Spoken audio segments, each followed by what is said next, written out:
दिल्ली में विधानसभा में नेता विपक्ष होंगी आतिशी। आप विधायक दल की बैठक में हुआ फैसला। विधायक दल की बैठक में अरविंद केजरीवाल भी मौजूद रहे। कल से दिल्ली विधानसभा का सत्र हो रहा है शुरू। दिल्ली में गृह मंत्री अमित शाह से मिली सीएम रेखा गुप्ता। शपथ लेने के बाद पहली बार शिष्टाचार मुलाकात की। कई मुद्दों पर दोनों के बीच चर्चा। पीएम ने स्पेस साइंस में भारत की सफलता का भी जिक्र कर कहा, स्पेस साइंस में भारत अब नई ऊंचाइयां छू रहा है। भारत अब दूसरे देशों की भी सैटेलाइट लॉन्च करता है। पीएम ने कहा, भारत ने स्पेस साइंस में सेंचुरी बनाई। इसरो की सफलता का दायरा लगातार बढ़ रहा है। मन की बात कार्यक्रम में एआई को लेकर पीएम मोदी ने कहा, एआई सेक्टर में भारत की मजबूत पहचान बन रही है। भारत की एआई प्रगति की दुनिया में सराहना हो रही है। मोदी ने कहा, नई तकनीक अपनाने में भारत पीछे नहीं। एआई टूल से कई कमाल के काम हो रहे हैं। दैनिक जीवन में एआई का उपयोग लगातार बढ़ रहा है। पीएम मोदी बोले, 8 मार्च को नारी शक्ति वंदन का दिन। नारी शक्ति ने देश को समृद्ध और संपन्न किया। महिला दिवस पर नई पहल की शुरुआत करेंगे पीएम। बोले, महिला दिवस पर नई पहल करने जा रहा हूं। एक दिन के लिए मेरा सोशल मीडिया अकाउंट नारी शक्ति को समर्पित। मन की बात में पीएम मोदी ने देश में तेजी से बढ़ते मोटापे की समस्या का जिक्र कर कहा, मोटापे की समस्या से निपटना होगा। देश में ये समस्या तेजी से बढ़ रही है। पीएम मोदी बोले, हर 8 में से एक व्यक्ति को मोटापे की परेशानी। मोटापे से बचने के लिए 10% तेल कम खाएं। पीएम ने कहा, मोटापा कई तरह की बीमारियों को जन्म देता है। मोटापे के वैश्विक आंकड़े चौंकाने वाले हैं। बच्चों में भी ये समस्या 4 गुना बढ़ी। मन की बात कार्यक्रम में पीएम मोदी ने बोर्ड परीक्षाओं की शुभकामनाएं देते हुए कहा, तनाव मुक्त होकर सभी छात्र बोर्ड की परीक्षा दें। हरिद्वार में सीएम पुष्कर सिंह धामी ने मन की बात कार्यक्रम सुना। धामी के साथ कई नेता और कार्यकर्ताओं ने भी कार्यक्रम सुना। दिल्ली में जेपी नड्डा ने मन की बात कार्यक्रम सुना। सीएम रेखा गुप्ता और दिल्ली बीजेपी अध्यक्ष वीरेंद्र सचदेवा भी मौजूद रहे। लखनऊ में डिप्टी सीएम ब्रजेश पाठक ने मन की बात कार्यक्रम सुना। इस दौरान ब्रजेश पाठक के साथ कई स्थानीय नेता भी मौजूद रहे। दिल्ली के मंत्री मनजिंदर सिंह सिरसा ने मन की बात कार्यक्रम को सुना। सिरसा के कई स्थानीय नेता भी मौजूद रहे। दिल्ली में मुस्लिम महिलाओं ने भी मन की बात कार्यक्रम सुना। राज्य हज समिति की अध्यक्ष कौसर जहां भी मौजूद रहीं।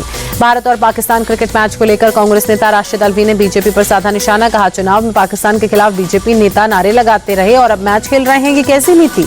भोपाल में आज मंत्रियों और बीजेपी विधायकों के साथ बैठक करेंगे पीएम मोदी। डिनर में राज्य के बीजेपी सांसद भी रहेंगे शामिल। 2 दिन के मध्य प्रदेश दौरे पर पहुंचेंगे पीएम मोदी। 24 फरवरी को भोपाल में ग्लोबल इन्वेस्टर समिट में होंगे शामिल।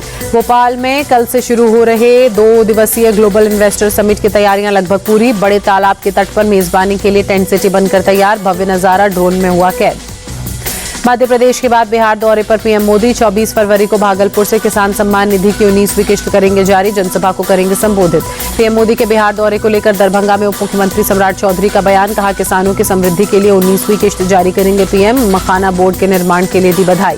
पीएम मोदी के बिहार दौरे पर आरजेडी नेता तेजस्वी यादव ने कहा, इन लोगों को बिहार के विकास से कोई मतलब नहीं है, सिर्फ सत्ता के लिए दौरा कर रहे हैं। पटना पहुंचे कृषि मंत्री शिवराज सिंह चौहान ने तेजस्वी यादव पर साधा निशाना। कहा, पीएम मोदी एमपी, बिहार और असम का दौरा कर रहे हैं, वहां चुनाव नहीं, बंगले में नहीं। पीएम मोदी जनता के बीच रहते हैं। केंद्रीय मंत्री शिवराज सिंह चौहान ने जानकारी देते हुए कहा, पीएम मोदी बिहार के दरभंगा में किसानों के खाते में राशि डालेंगे। मखाना का उत्पादन बढ़ाने के लिए मखाना बोर्ड का किया जा रहा है गठन। भागलपुर से ही अपने 2 दिवसीय असम दौरे के लिए रवाना होंगे पीएम। वर्ल्ड रिकॉर्ड बनाने वाले झुमोइर बिंदनी नृत्य कार्यक्रम में लेंगे हिस्सा। 25 फरवरी को एडवांटेज असम 2.0 समिट का उद्घाटन करेंगे पीएम। खानापारा पशु चिकित्सा कॉलेज मैदान में तैयारियां जारी।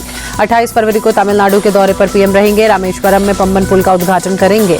दिल्ली के यशोभूमि कन्वेंशन सेंटर पहुंची मुख्यमंत्री रेखा गुप्ता। जैन संत श्री चारुकीर्ति पंडिताचार्य वर्य के दर्शन कर आशीर्वाद लिया।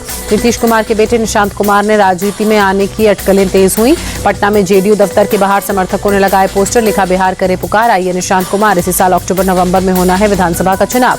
तेजस्वी यादव के बिहार में सरकार बनाने के दावे पर केंद्रीय मंत्री गिरिराज सिंह ने कहा, उनको ख्याली पुलाव पकाने से कौन रोक सकता है। गिरिराज सिंह ने कहा, जनता को सरकार चुननी है और बिहार की जनता सजग है। लालू राज अब कभी आएगा नहीं। आरजेडी नेता तेजस्वी यादव ने कहा, सरकार जब चाहे चुनाव कराए, हम तैयार हैं। जनता इस बार हमें मौका देगी।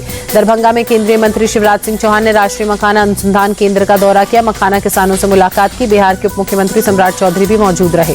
केंद्र सरकार और किसान संगठनों के बीच चंडीगढ़ में हुई मीटिंग। केंद्रीय कृषि मंत्री शिवराज सिंह चौहान ने अच्छी बातचीत बताया। सरकार से बातचीत को किसान संगठनों ने पॉजिटिव चर्चा की तरह लिया। 19 मार्च को होगी अगली बैठक। छत्तीसगढ़ में पंचायत चुनाव के लिए मतदान जारी। कुरिया जिले में मतदान केंद्रों पर वोटरों की लंबी कतार। Army chief general Upendra Dwivedi France की 5 दिवसीय यात्रा के लिए रवाना। दोनों देशों के बीच रक्षा सहयोग को मजबूत करने पर होगा जोर। महाराष्ट्र और कर्नाटक के बीच भाषा को लेकर फिर से विवाद। दोनों राज्यों ने एक दूसरे के लिए बस सेवाएं बंद की। पीएम पश्चिम बंगाल के नेता प्रतिपक्ष शुवेंदु अधिकारी का बयान, बोले महाकुंभ का अपमान हिंदुस्तान नहीं सहेगा, वहां अच्छी व्यवस्थाएं की गई हैं।